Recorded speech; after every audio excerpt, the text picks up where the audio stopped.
so the World Championships in Dubai is done. We've got all the events done, and I'm going to give you my impression of how it was, because this was a very different World Championships. There's no all events, no masters, everything's bigger, all kinds of changes. And I'm sure, as everyone noticed from following back home, that there were quite a few issues. So yeah, first of all, the formats.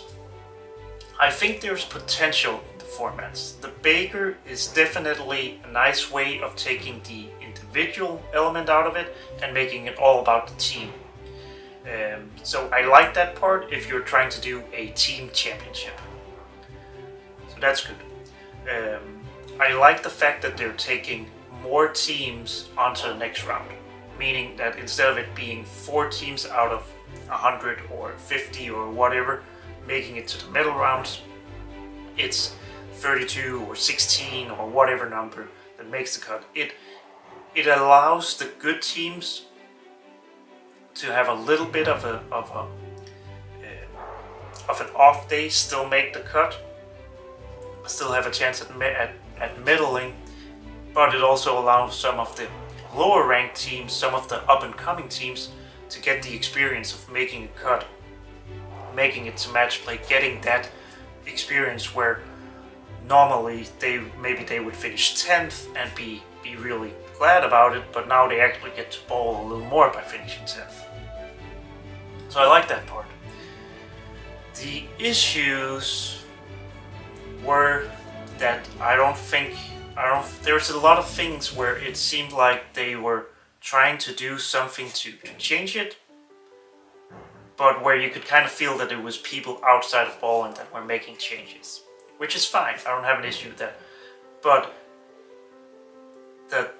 they were missing a part where people that know bowling were helping with the planning, like helping with lane movements, formats, stuff like that. Because the formats were really short, like bowling 10 games of Baker in a team environment isn't a lot. Like you're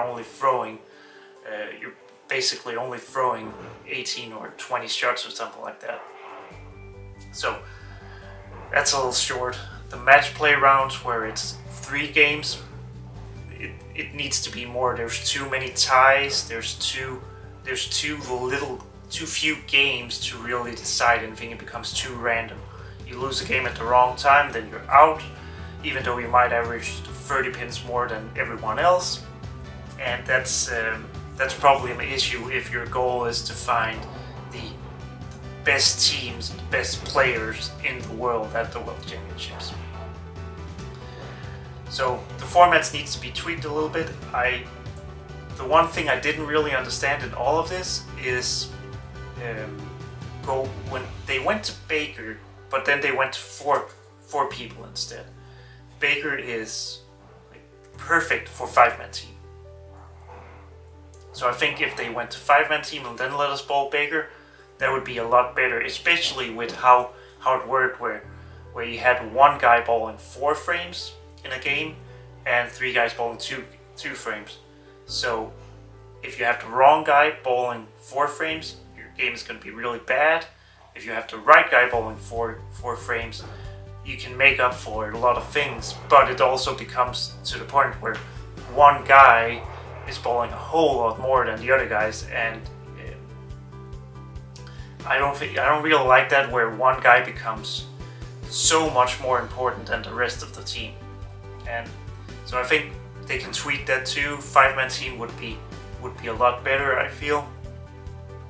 And then they need to go away from the single lane thing, because it's not fair in that environment when you're bowling a team on a different lane that you can't affect. So basically, I don't think there was too much of an issue this time, but if we go to a bowling center where there might be huge differences from lane to lane, you could have a lane where it's basically impossible to shoot over 190 and a lane where it's really easy to shoot 230.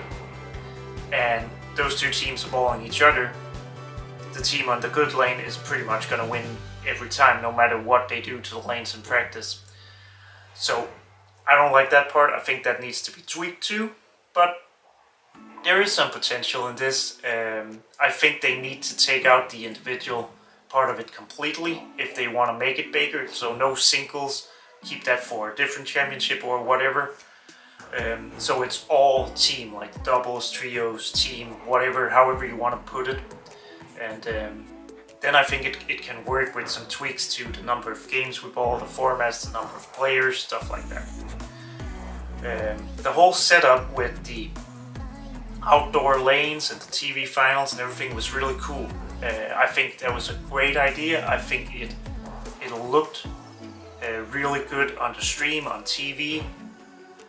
And I know there was some approach issues, but I think in general it worked out pretty well. It looked like the lanes played at least okay and somewhat similar to what we were bowling on at the bowling center, which is always the fear that you get out there and then it's desert or something like that. Like in Reno in, I think it was 2011 with the Queens, where everybody had to throw plastic. At least here it seemed like it was okay. It was something where you could actually bowl on it. So I think that was a really good move and something that can really be built on.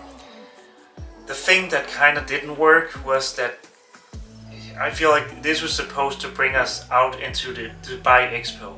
There's 80,000 people walking through there every day or whatever, and it was supposed to showcase bowling, to have people that know nothing about bowling that walk past, see, oh, they're bowling for a world championship right here.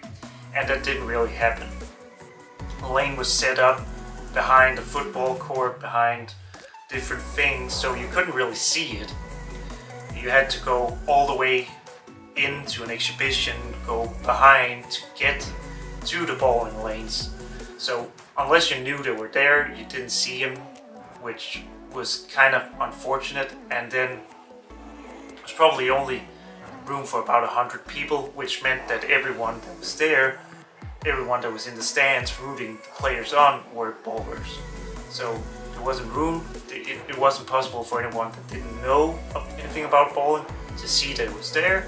And if anyone that wasn't a bowler found out that it was there, they didn't have really any room anywhere to be, to sit and watch the bowling. So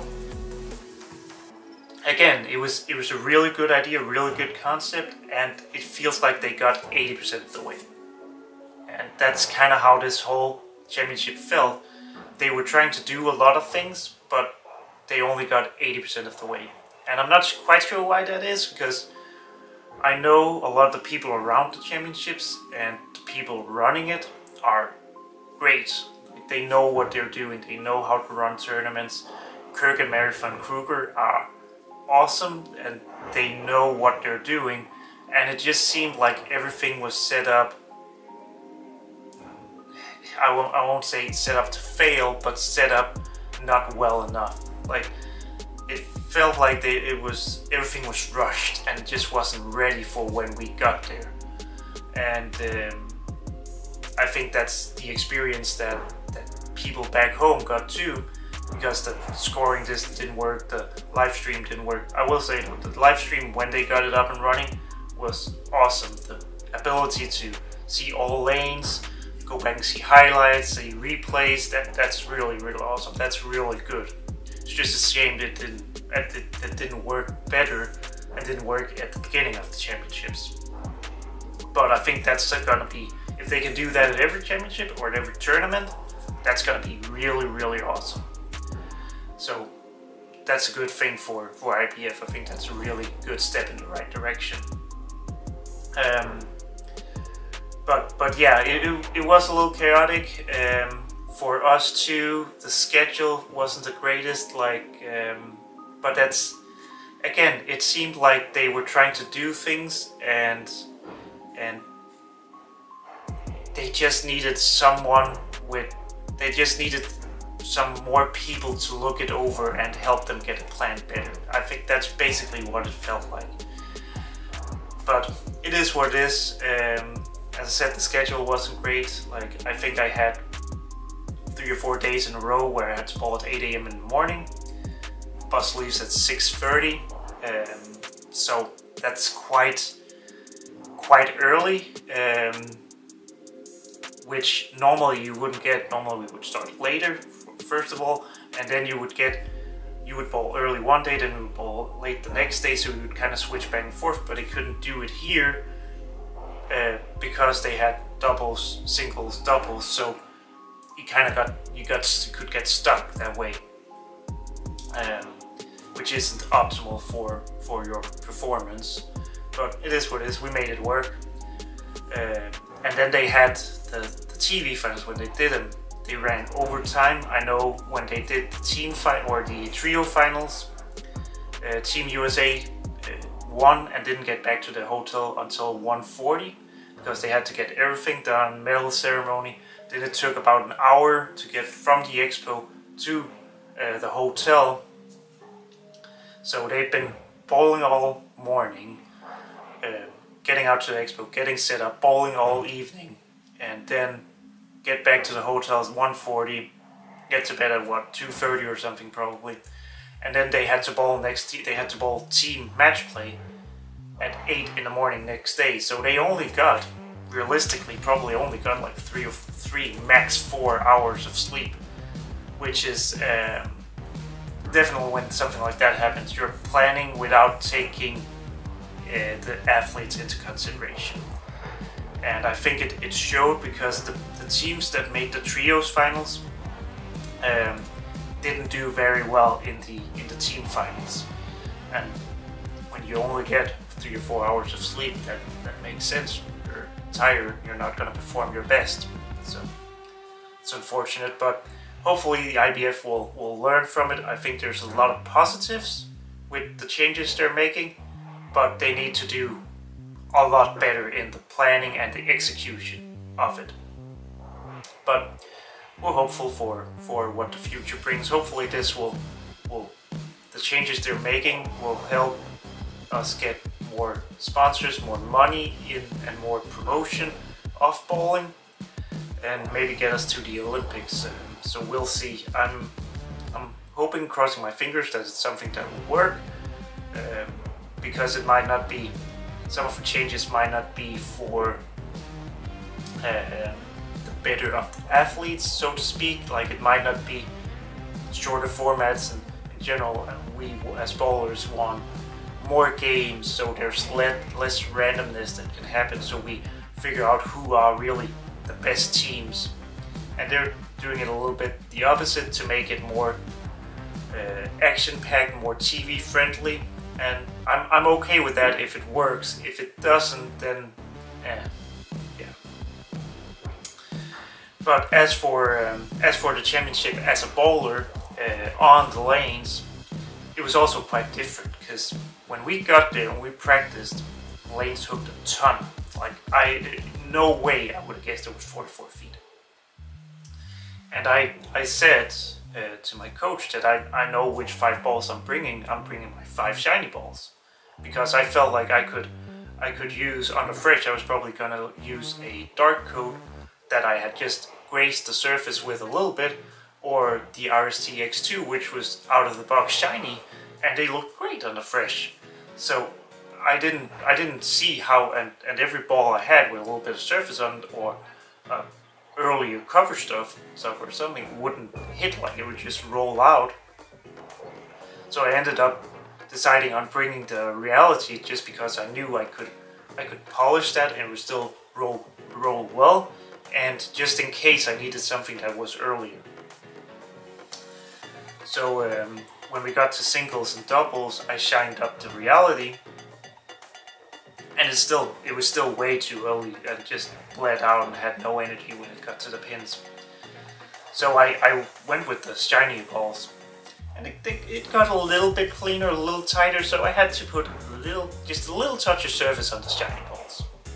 Okay, still nothing big. So when we got to the last days of the trios and the team, they just got cleaner and cleaner and cleaner. So now, instead of having issues getting the ball down lane, having to conserve energy, now the issue was to get it to start up early enough. So I went from throwing shiny balls on the fresh, having good look with that, to putting 1,000 on my dark coat, 2,000 on the RST X2 to get them to slow down. I was throwing slower ball speed. I ended up taking the reality, which I had shined up, and putting a light 2,000 on it, so it wasn't dull, but it got back to like probably 3,000 or 4,000 surface, and it was early enough, but it certainly wasn't to the point where it was too early. So it completely shifted, and I think that's why you saw people using different strategies as we went through the championships, and probably a lot of players got tricked into picking different balls from practice session that then didn't work when they got further into the championships. So that was, I'm not quite sure why that happened. Usually what we see is that we practice on something, it hooks a little bit more down lane, it's a little easier to get it from the front, and then as it goes on, gets oiled more and more, you start seeing more friction in the front and tighter back ends down lane. Here was kind of the opposite, like we started to see more and more skid through the front, and my thought is it might be that all the sand from the ball that was on the ball lanes started to get washed off with how many times they were re-oiling. So instead of actually having a little bit of sand particles that would create friction on the lane, you start to get this clean lane surface which has less friction. So completely opposite, and not what I was expecting at all. But luckily we were able to kind of make some surface changes and just a little bit of a strategic change to where they still played pretty easy. You just had to go about looking at different spots down lane for when you wanted to see friction. So all in all, it worked out. It was just quite different, and I think I started a lot of my videos that played even cleaner when we started that day, and then even cleaner the next day, and that's really what we felt like. Went down, oh wow, it's really clean today. I already hit this ball with surface yesterday to get it to pick up a little bit. Now he needs to hit it with even more surface to get it to pick up today. And it was just a weird situation, but it worked out. I think overall for us it was a little disappointing, but we did make it to match play in every team event. We just didn't do that well in match play, unfortunately. And then the one match play where we did ball well, we left that Mick left that 10 pin, and the Philippines bowled a really good game against us. And that's just how it is. It is a little bit of a random format, and unfortunately we seem to be on the wrong side of that then in Dubai. So we'll see coming championships how they're gonna look, if it's gonna be similar to this, or if they're gonna change the formats again. And hopefully it'll be really good for us next time with a lot of medals. But yeah, that's it for Dubai. Cool little trip, cool championship to try to be a part of a championship that's so different from what we normally do. And yeah, so thanks for watching all the videos. Make sure you check back with Emax Bowling to catch all the recaps of every day, and make sure you stay here because I'm going to be doing videos for my preparations for the PBA next year, and then of course videos from the PBA. So subscribe, give us a like, throw a comment if you have any questions about World Championships in Dubai or my preparations or whatever, and maybe I'll make a video about it. So see you guys.